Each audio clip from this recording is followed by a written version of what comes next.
How many electronic devices do you think are in the average American household? At least 10. 12. Too many. Somewhere like 10, maybe.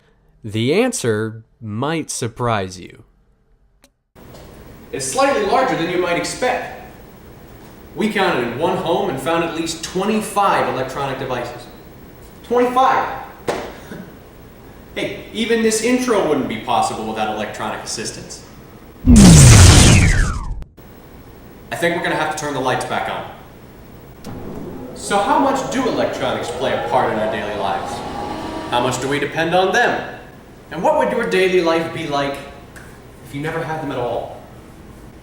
Electronics have changed the shape of the planet for the last 30 years. In the year 2015, we may not have flying cars or hoverboards, but we are tapped in more than ever before. But just how much are we tapped in? And how could that be hurting us as a whole? It's all downhill from here.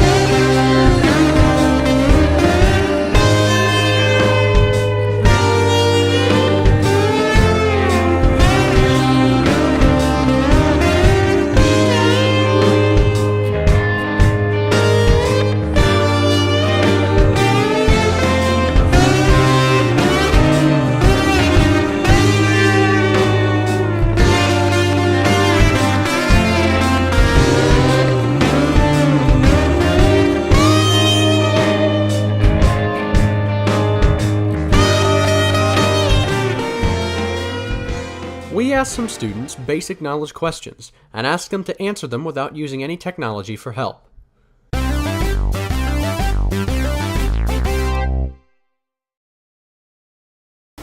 -3.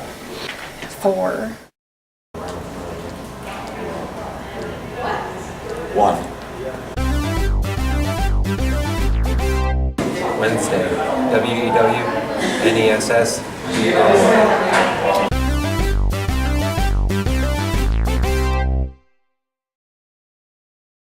I don't know, sulfur chloride. Mr. Salutis would be disappointed in me for that. I know this one. No, we don't. Then, we asked them to do it again with help.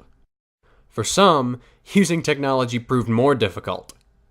What household compound can be written as NaCl?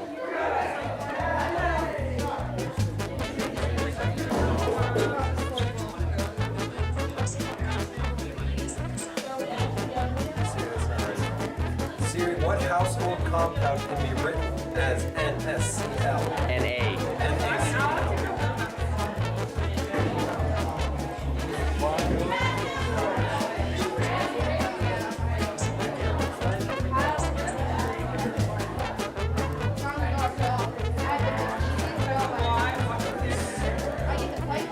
Sodium chloride. The key thing to notice is that without the help of technology, some students would answer incorrectly. We also asked some students and teachers about their technology usage habits.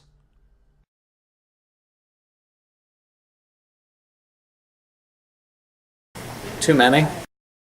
Not at all. I don't believe in a smartphone. In fact, I have a cell phone. It may be charged. It's turned off in between the seats of my truck out there. In case I have an emergency, I can call somebody to help me. There's a very obvious generation gap here. Younger kids seem to use technology more often than the older generations. Some of the oldest still aren't that hip when it comes to technology in their daily lives. These new smartphones are pretty awesome, even though I don't know how to use them very well.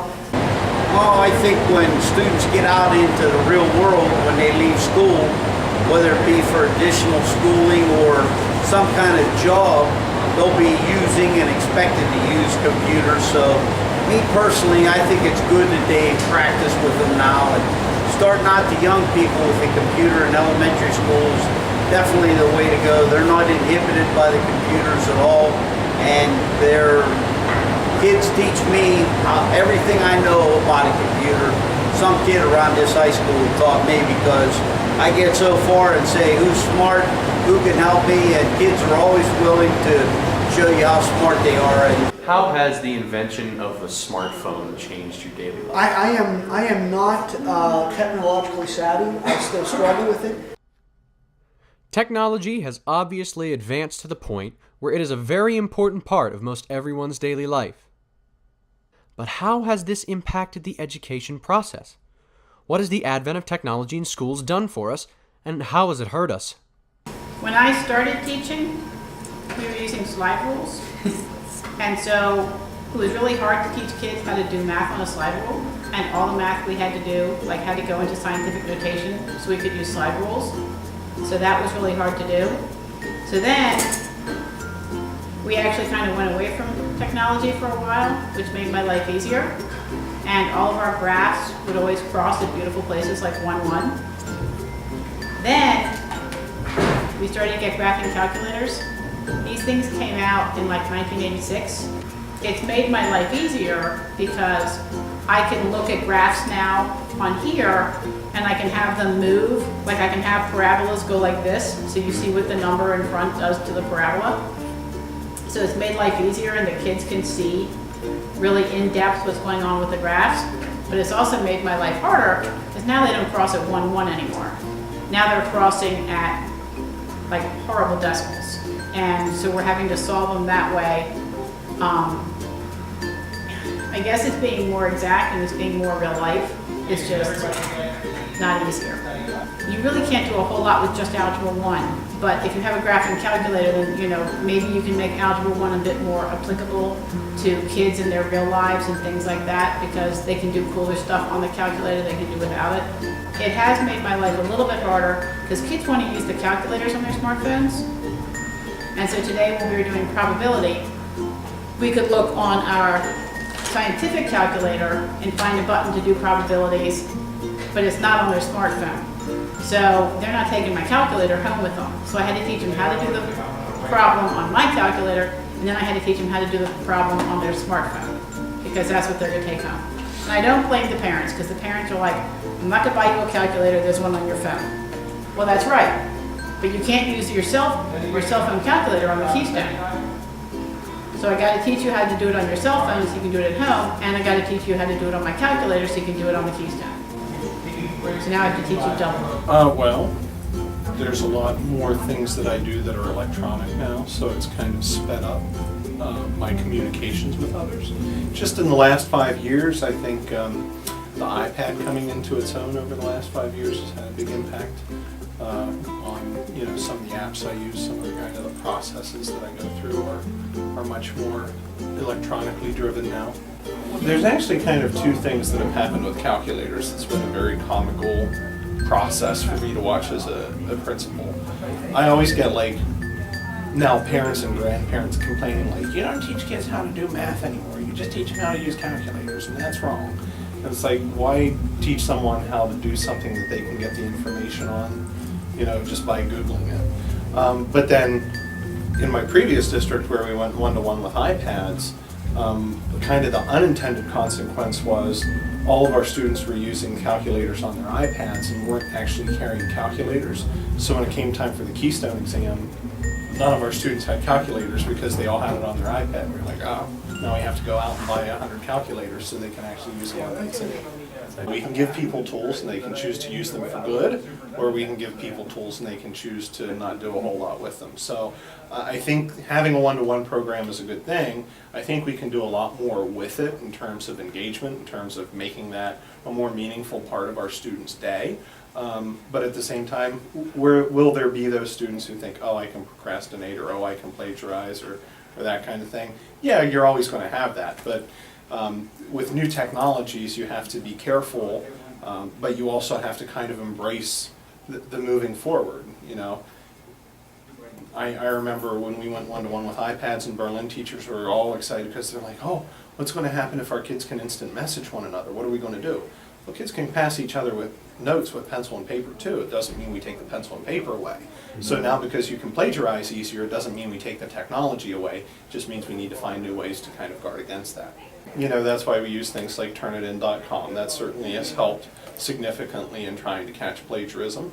But, in a lot of ways it's made it easier to catch plagiarism too, Because before, if you went out and selected a paper source and I suspected that you plagiarized, it could take me weeks of research to find the one source you plagiarized. Where now I'm going to cut and copy the section I suspect you plagiarized and enter it in Google and see what happens. So it's one of those things where it's almost easier on both ends. And yes, it's easier to plagiarize, but yes, it's easier for us to catch it too. So the trick is trying to still teach the reasons why that's not okay to do that. Still try to get across to students, you know, this needs to be your original thoughts. This is how and why, and then go from there.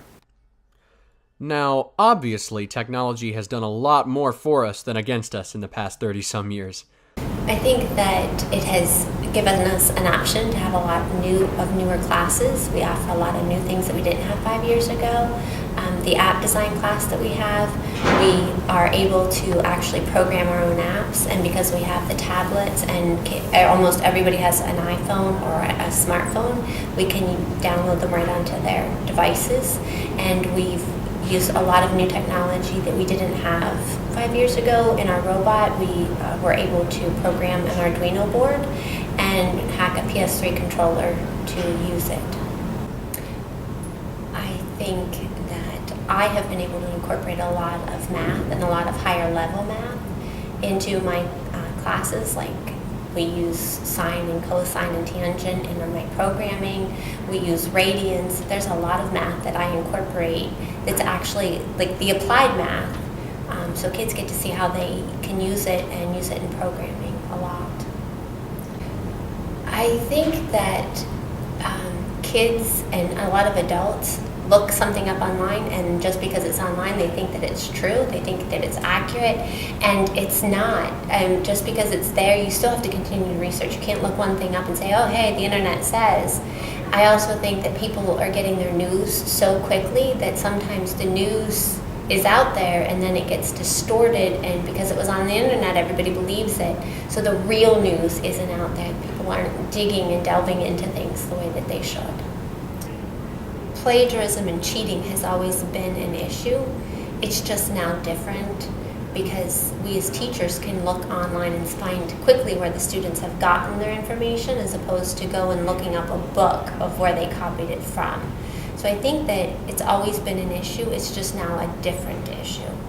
Probably there's a lot of people that don't know whenever you take a picture on your phone that unless you disable a setting, you can get the coordinates where that picture was taken. So when you post it on a social site, you've just given your location to criminals. I think that as society evolves, so has technology. So it's not just a new thing with our new technology. Society has always evolved. So I think that it makes it better. Society progresses and advances. And with that, I think that we just need to learn how to keep all of this up, how to keep up with the advancements so that we can combat things that are negative. So all in all, technology helps us and hurts us. In the end, I think that it helps us a lot more.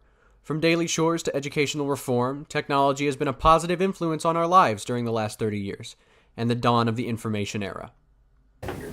I think for humanity, it's put a lot more people in touch with one another. It's sped communication, it's eased communication, and the accessibility of information. So those are kind of painting with broad strokes some of the things that it has done for humanity.